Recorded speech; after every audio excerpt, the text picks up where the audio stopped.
صحيفة المؤمن حب علي عليه السلام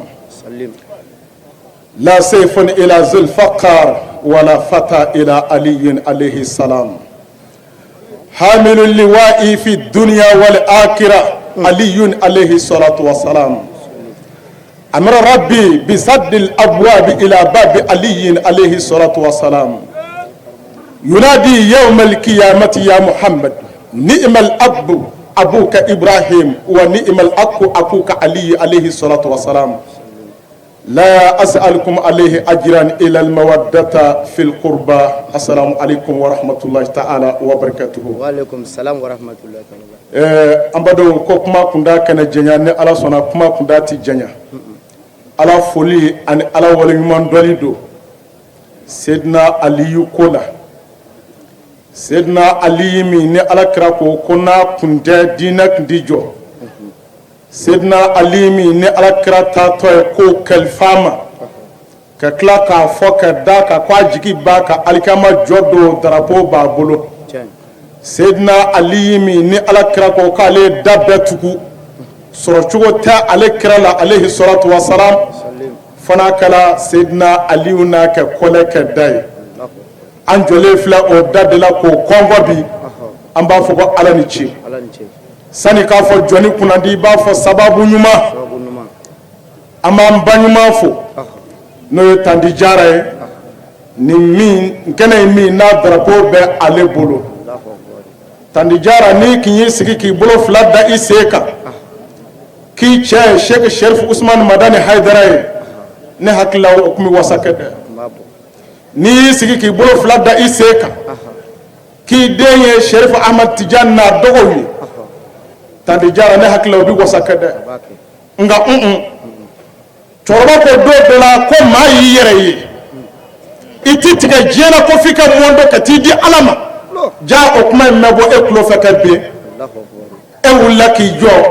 inni anika nafolo ki ka bunya betu la ka wuli ki jo yatima den ko boli kama fandan fala ko boli kama ki yaram mako be jojo do alkama jodo sidna ali kola tandi jara israda ala budo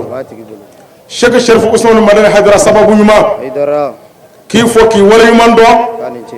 ki danga sagi fo ya fo Senegal Dakar maliya kuma yol la maliya kuma nyana vina dibik mam malilla nga sisa amba fuka alani che yol bana komana bon bana noron nana yele sabatila jama ben so jale dobi ko mungala ko noro tigin nana Haidara idasa ini tama ini chekunu mali basigili la ni ani kan nafole ani basigi kuma foliye Sheikh Sharif Usman Madani Haidara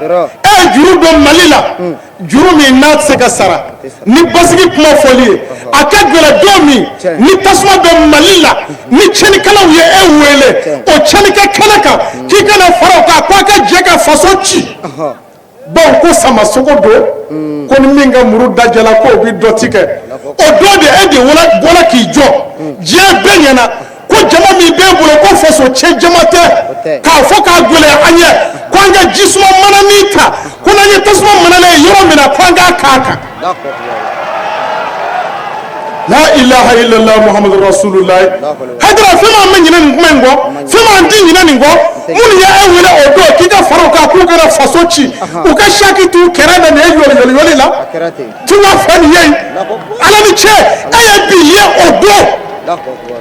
amani ala fa rabbi shi jande ba ala bulo rabbi ala ka di anima kene ba ala bulo rabbi ala ka di anima wasani sangora ta ba ala bulo rabbi ala ka di anima imo keke keneka no sayyidina ali wiye abi mona bi kiba sikima na sayyidina ali ye fona kala nafiki Haidara yele kofe ka mona bi kana hasan ne ana husaini fona kala nafiki Haidara yele kofe no da Haidara ni be mona kisa place sama ka bwana ni sayyidina ali kan bamuru kodo ala kala ko maka kan bamuru bla ko jihadi fitini bana ko bilbile ba be ko fekena o jihadi bilbile ba o dra ko be Sheikh Sharif Usman Madani Haidara de ko